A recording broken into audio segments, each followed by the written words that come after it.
Hello guys, welcome back to my channel. So last video में हमने first chapter complete कर लिया था DLIS 419 कोड का। ठीक है, सो उसी का ये सेकंड चैप्टर है। सो ज़्यादा टाइम ना वेस्ट करते हुए करते हैं आज की video start. This one is the second chapter. So first question है सेकंड चैप्टर का, that is explain the role of the web client and web server in accessing information resource. ठीक है, लास्ट वाली वीडियो में हमने पढ़ा कि internet कैसे काम करता है, एक क्लाइंट सर्वर मॉडल पे काम करता है। तो उससे के भी यहाँ पे ये क्वेश्चन है। ठीक है, मतलब उसे कोई और ज़्यादा एक्सप्लेन करेंगे हम। क्लाइंट सर्वर बेसिकली क्या होता है, तो उसके लिए पहले आपको पता होना चाहिए। कहते हैं जो वेब क्लाइंट्स होते हैं, ठीक है, वेब क्लाइंट का मतलब यहाँ पे ब्राउज़र की बात हो रही है। ठीक है, एंड जो वेब सर्वर होते हैं कहते are two main component that make it possible to access and deliver information on the web. देखो, अब ब्राउज़र के ऊपर आप जाते हो तभी तो आप सर्च करते हो या कुछ भी टाइप करते हो, जो भी आपको इंफॉर्मेशन फैच करवानी है, जो भी आपकी रिक्वायरमेंट होती है ना। वेब सर्वर की एक एंड पे ब्राउज़र होता है, मतलब क्लाइंट होता है। ठीक है, और दूसरे एंड पे सर्वर होता है, यहाँ पे डाटा स्टोर हुआ होता है। ठीक है, सो जैसे कि आपने एक सिंपल सा क्वेश्चन पूछ लिया कि वेदर कैसा है, आज का वेदर कैसा कितना रहेगा ना, या टेम्परेचर कितना रहेगा। तो ये सारी इंफॉर्मेशन वेबसाइट के जो सर्वर है वहाँ पे होती है, तो वहाँ पे हम क्या करते हैं, फैच करते हैं। क्लियर, यहाँ क्लाइंट डाटा फैच करता है सर्वर से। क्लियर, बिल्कुल सिंपल लैंग्वेज में। So role of the web client, web client का क्या रोल होता है। वेब क्लाइंट क्या होता है, is usually a web browser. जब भी वेब क्लाइंट आए उसका मतलब क्या है, जो वेब का ब्राउज़र होता है। कौन कौन से ब्राउज़र होते हैं, क्रोम हो गया, फायरफॉक्स हो गया, एज हो गया, सफारी हो गया। ठीक है, there are lot of browser available on your Google Play Store. ठीक है, on the internet, simple. So यहाँ पे हम उसके मेन रोल देखते हैं कि क्लाइंट का मेन रोल क्या है। क्लाइंट मतलब ब्राउज़र का क्या मेन रोल है। ये क्या करता है, रिक्वेस्ट को सेंड करता है। क्या रिक्वेस्ट है, जो भी आपको इंफॉर्मेशन चाहिए होती है वो एक तरह की रिक्वेस्ट होती है। जो भी आप सर्च बार पे कुछ भी टाइप करते हो, that is called the request. ठीक है, जो आप सेंड करते हो कहाँ पे डालते हो, यूआरएल में जो बॉक्स होता है, सर्च बॉक्स होता है, उसमें आप टाइप करते हो। ठीक है, तो उसके बाद आता है कि फिर आपने तो वो डाल दिया, सर्च कर दिया। फिर उसके बाद जो HTTP या जो प्रोटोकॉल्स होते हैं जो डाटा को लेके जाते हैं, ठीक है, वो होता है। फिर इसके बाद क्या होता है, रेंडर होता है, मतलब रीडेबल फॉर्म में बनाया जाता है उसको। उसके लिए क्या कौन सी लैंग्वेज होती है, कंप्यूटर की यूज़ होती है। HTML होगी, CSS होगी, जावास्क्रिप्ट हो गया। ठीक ठीक है, तो इनकी हेल्प से वो कोड को हम रीडेबल बनाते हैं। देन क्या है, हैंडल यूजर इंटरेक्शन। ठीक है, सच एज क्लिकिंग बटन, जो भी उसने इंटरेक्ट किया था उस सर्च को फाइंड आउट करने के लिए, मतलब उस इंफॉर्मेशन को फेच करने के लिए, चाहे उसने फॉर्म फिल किया, चाहे उसने बटन पे क्लिक किया, जहाँ फिर उसने नेविगेट किया पेज। ठीक है, नेक्स्ट नेक्स्ट नेक्स्ट करके नेविगेट किया पेज, कुछ भी हो सकता है जो भी उसने अपने एफर्ट्स डाले हैं। ठीक है, तो स्टोर टेम्परेरी डाटा, यहाँ पे क्या है, डाटा क्या है, टेम्परेरी स्टोर होता है।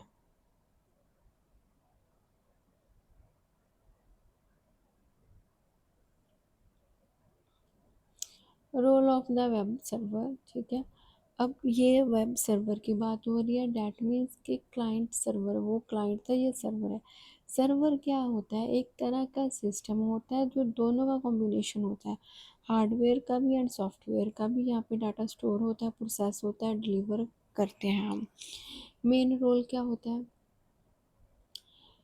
सबसे पहले मेन रोल होता है जो भी आप कंप्यूटर की लैंग्वेज से यूज़ कर रहे हो, ये डाटा को रिसीव करता है। ठीक है, आपने टाइप तो कर दिया कि आज टेम्परेचर कितना है, ठीक है, व्हाट्स टेम्परेचर टुडे या कुछ ऐसे करके डाल दिया, तो वो कुछ रिसीव करने वाला भी तो वो कहाँ पे रिसीव होता है, सर्वर के पास।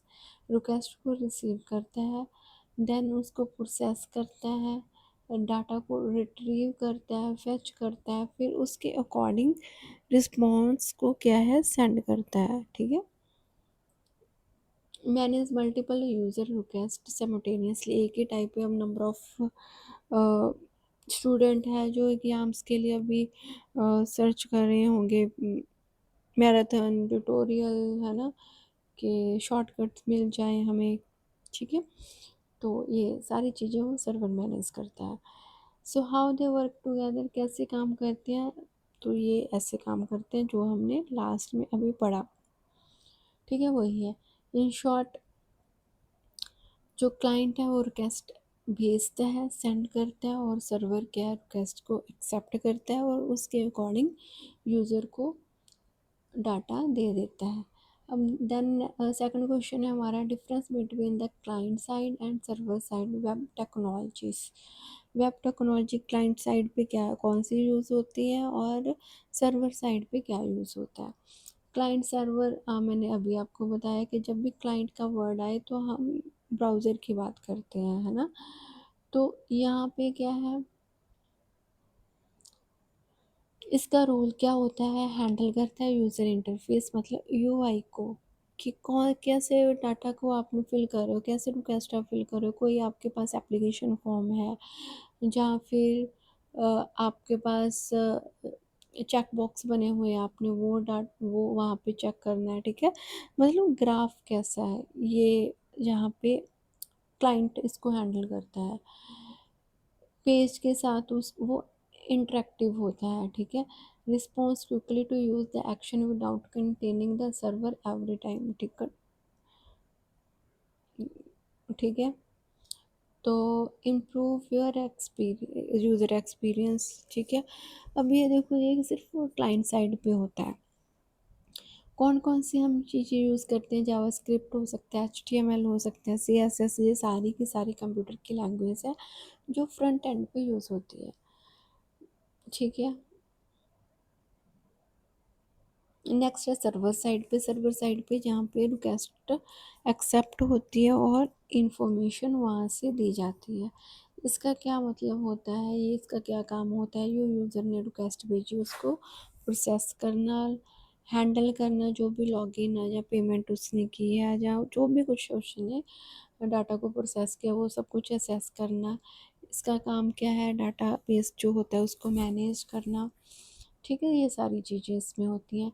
इसके लिए हम कौन सी टेक्नोलॉजी मतलब कौन सी लैंग्वेज यूज़ करते हैं, नोड डॉट जेएस होगी, जावास्क्रिप्ट होगी, पाइथन होगी, पीएचपी होगी, ठीक है, जावा स्प्रिंग हो गया, डाटाबेस हम यूज़ करते हैं, मायरकल हो गया, ठीक है, मैंगो डीबी हो गया, ये सारे अपडेटेड डाटाबेस हम यूज़ करते हैं।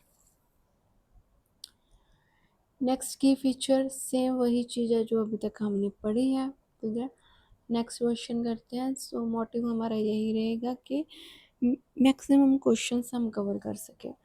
Discuss the use of the markup language. HTML की फुल फॉर्म क्या होती है, हाइपर टेक्स्ट मार्कअप लैंग्वेज। ठीक है, कहते हैं ये जो लैंग्वेज यूज़ होती है इसका क्या इम्पोर्टेंट रोल है। Role of the HTML in library web application. ठीक है, क्योंकि हम अपनी लाइब्रेरी में भी सॉफ्टवेयर इंक्लूड कर रहे हैं तो उसके लिए कौन सी लैंग्वेज यूज़ होती है, सबसे पहले एचटीएमएल। एचटीएमएल की फुल फॉर्म मैंने आपको बता दी, hypertext markup language use होती है। मेन यूज़ क्या होता है, अब यहाँ पे पूछा कि लाइब्रेरी के लिए, तो होम पेज यहाँ पे बनता है, कैटलॉग्स के जो पेज हैं या लॉगिन के जो पेज हैं वो सारे इसमें एचटीएमएल में बनते हैं। इसके बाद बुक की लिस्ट हो गई, ऑथर डिटेल हो गई, जो अवेलेबल है बुक या नहीं, ये स्टेटस भी सब कुछ हम एचटीएमएल में बनाते हैं। ठीक है, या फिर बुक को फाइंड आउट करना, बुक को इशू करना, ऑनलाइन सब कुछ कैटलॉग बनाना ये सारा एचटीएमएल में होता है, ठीक है। और जो एक्सएमएल है, एक्सएमएल क्या होता है, ये भी एक तरह की लैंग्वेज है, थोड़ा एडवांस वर्जन है एज कम्पेयर टू एचटीएमएल, ठीक है, होती है एचटीएमएल की तरह है, ठीक है। तो इसमें क्या होता है, जो बिब्लियोग्राफिक होती है, चाहे वो डाटा बुक्स की होगी, या जर्नल्स की होगी, या ऑथर की होगी, ना डाटा को एक्सचेंज करते हैं ये सारी चीज़ें, जहाँ मेटा डाटा में रिप्रेजेंटेशन आईएसबीएन नंबर जो हो गया उसको कैसे रिप्रेजेंट करते हैं। Here you can see the code of the XML. Book को डाला, टाइटल का नाम डाला, टाइटल का नाम क्या डाला, टाइटल बेस सिस्टम, टाइटल को क्लोज कर दिया, देन ऑथर, ऑथर का नेम डाला, ऑथर टैग को क्लोज कर दिया, आईएसबीएन नंबर डाला, वो उसका नंबर डाला, देन उसको क्लोज कर दिया, ईयर डाला, उसको क्लोज कर दिया, देन बुक यहाँ पे हमने ओपन किया था, टैग यहाँ पे क्लोज कर दिया, ठीक है। तो ये सारी चीज़ें हैं।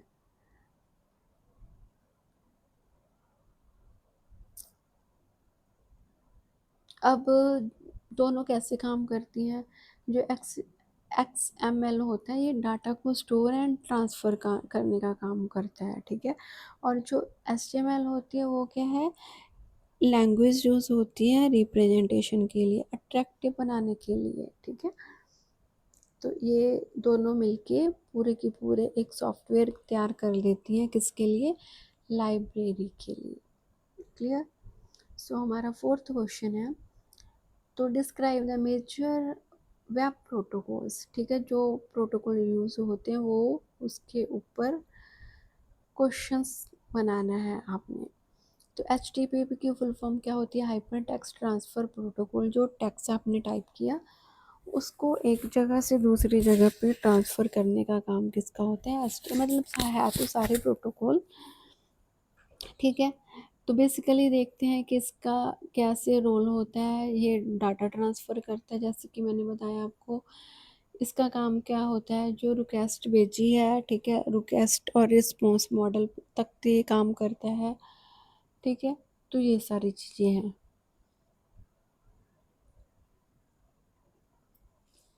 फॉर एग्जाम्पल कहते हैं, when you open a website, जैसे ही आप वेबसाइट ओपन करते हो और ब्राउज़र पे कुछ भी लिखते हो तो वो क्या करता है, रिस्पॉन्ड करता है, मतलब सर्वर पे वो भेज, क्लाइंट से सर्वर तक भेजने का काम किसका होता है, एच टी टी पी का है। अगर एच टी पी के पीछे एस लगी हो, मैंने आपको फर्स्ट वीडियो में भी यही बताया है कि इसका मतलब क्या है, डाटा आपका सिक्योर हो गया, रास्ते में उसको कोई भी हैक नहीं कर सकता, ठीक है। वहाँ पे हमेशा आपने देखा होगा जब भी एस लगा होता है तो वहाँ पे साइड पे यूआरएल में एक साइड पे लॉक बना होता है, डैट मीन्स कि आपकी प्राइवेसी मेंटेन की है, ठीक है। ये भी कम्युनिकेशन का ही काम करता है, बस इसमें डाटा मोर सिक्योर हो जाता है, बाकी सारा काम वही है, डाटा को ट्रांसफ़र करने का काम सेम वही है। आगे आ गया एफ टी पी, ये सभी आपने देखा होगा, जैसे ही आप फ़ोन को अपने लैपटॉप के साथ चाहे पीसी के साथ अटैच करते हो तो फाइल ट्रांसफ़र प्रोटोकॉल वहाँ पे आप सिलेक्ट करते हो, तभी फाइल आप क्या है, मतलब ट्रांसफ़र कर पाओगे, ठीक है। फाइल को ट्रांसफ़र करने के लिए हम यूज़ करते हैं। देन टीसीपी और आईपी क्या है, transmission control protocol and internet protocol, ठीक है। सो सबसे फर्स्ट जब हमने वो क्वेश्चन पढ़ा था कि इंटरनेट कैसे ओरिजिनेट हुआ था, तब हमने ये टीसी पी के बारे में पढ़ा था।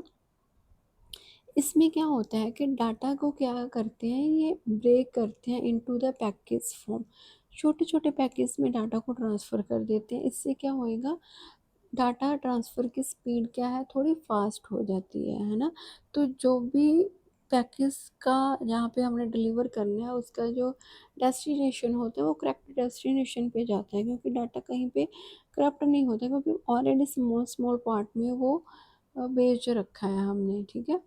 तो ये सारे प्रोटोकॉल थे जो हमने कर लिए। मेरा क्विकली करने का काम, मतलब पर्पस यही है कि थोड़ा सा आपका सिलेबस कंप्लीट हो जाए, क्योंकि थ्योरी में जस्ट आपको थोड़ी सी लिटिल बिट नॉलेज की ज़रूरत होती है ना, बाकी तो आप खुद बना लेते हो। देन हमारा फिफ्थ क्वेश्चन है सेकंड चैप्टर का, अब यूआरएल का क्या मतलब है, क्या पर्पस है, वो हम पढ़ेंगे। यूआरएल की फुल फॉर्म क्या होती है? Uniform resource locator. ठीक है, सर्च बार की तरह होती है, यहाँ पे आप डब्ल्यू डॉट करके जो भी कुछ डालते हो, है ना, सर्च करने के लिए। क्या होता है, एक ब्राउज़र का एक पार्ट होता है जो लोकेशन, जो भी रिसोर्सेस होती हैं, कुछ भी फाइंड आउट करना है आप वहाँ पे लिखते हो। ठीक है, लोकेशन के लिए बेसिकली होती है, आपने कुछ इमेज सर्च करनी है तो यूआरएल में डालते हो।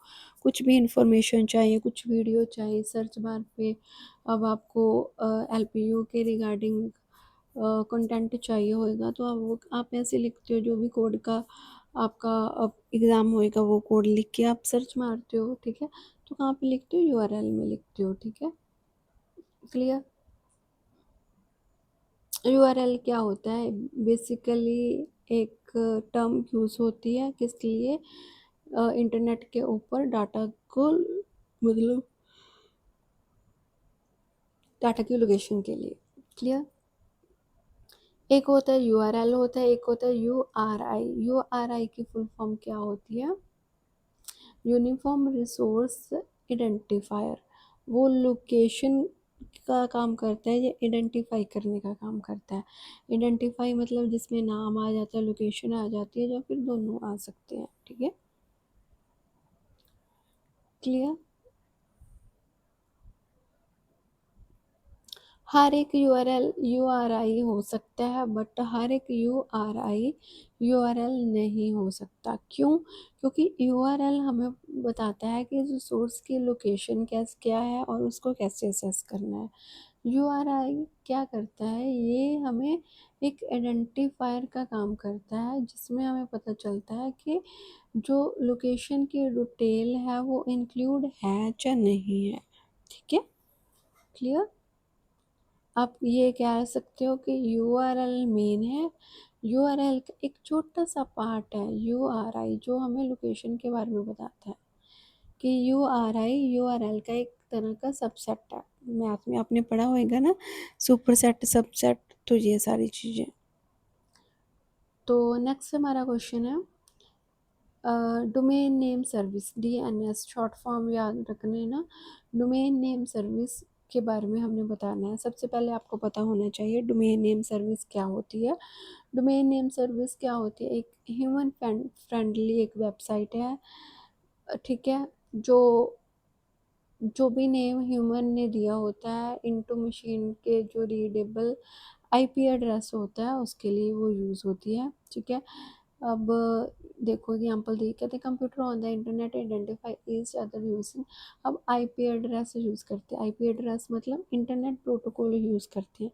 कंप्यूटर की लैंग्वेज कौन सी है? बाइनरी है, कंप्यूटर को 0 और 1 की लैंग्वेज में ही समझ आता है ना। क्या करते हैं, इसका मेन रोल क्या होता है? कन्वर्ट करता है डोमेन नेम को आईपी एड्रेस में। ठीक है, अब डोमेन नेम क्या हो गया? जो एट रेट के आगे आप डालते हो, है ना, वो सारी चीज़ें। अब देखो सिंपल लैंग्वेज में आपको समझाती हूँ। अब एक यूज़र है, यूज़र ने कोई ब्राउज़र ओपन किया, उसने यूआरएल में क्या डाला? www.example.com डाला। ठीक है, अब जो ब्राउज़र है, ठीक है, वो क्या है? DNS resolver for the IP address, वो उसको कन्वर्ट कर देगा आईपी एड्रेस में। आईपी एड्रेस हमेशा नंबर की फॉर्म में ही होते हैं। वो ये www को बाइनरी लैंग्वेज में कन्वर्ट कर देगा बेसिकली। ठीक है, तो वो चेक करेगा रिकॉर्ड के अकॉर्डिंग। ठीक है, अगर वो मैच किया तो ठीक है, अदरवाइज वो रिटर्न कर देगा। ठीक है, तो ये सारी चीज़ें इसमें होती हैं। डीएनएस के कैसे इंफॉर्मेशन इम्पोर्टेंट है, तो ईजी आप नेविगेट कर लोगे। फास्ट असेस है रिसोर्स।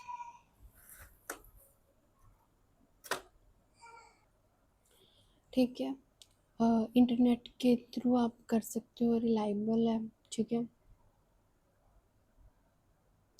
अगर एक बार सर्वर फेल हो जाता है, ठीक है, तो आप दोबारा से रीडायरेक्ट कर देता है, मतलब दोबारा से ये कन्वर्ट कर देता है। ग्लोबली आप इसको असेस कर सकते हो, दुनिया के कहीं किसी भी जगह पे जाके आप इसको असेस कर सकते हो। ठीक है, सो जैसे कि ये डोमेन नेम लिया www wikipedia.org, ठीक है, ऑर्गेनाइजेशन। तो ये क्या करेगा, इसको ट्रांसफ़र कर दिया। देखो ये जो डोमेन नेम है इसको किस में ट्रांसफ़र कर दिया, इस नंबर में ट्रांसफ़र कर दिया। तो बस इसका यही प्रोसेस है, ठीक है। कहते डीएनएस कैसे एक्ट करता है, एक तरह इंटरनेट के ऊपर, जैसे कि फ़ोन बुक होता है जो ट्रांसलेट करने के लिए काम करता है, रीडेबल बना सके, ठीक है, क्योंकि कंप्यूटर को ऑब्वियसली ह्यूमन लैंग्वेज नहीं समझ आती, ठीक है। तो ये क्या करता है, इंटरनेट के ऊपर भी जो डोमेन नेम सिस्टम का मतलब ये है कि उसको आईपीएल में कन्वर्ट कर देता है, ठीक है। Is it clear? सो हमारे यहाँ पे सेकंड चैप्टर भी कंप्लीट हो गया, ठीक है। सो नेक्स्ट हम वीडियो में मिलेंगे थर्ड चैप्टर के साथ। सो तब तक बने रहना, ठीक है। लाइक शेयर एंड कमेंट करना मत भूलना, एंड प्लीज़ सब्सक्राइब कर लो। मोटिवेशन की बहुत ज़्यादा ज़रूरत है, ठीक है। And thanks.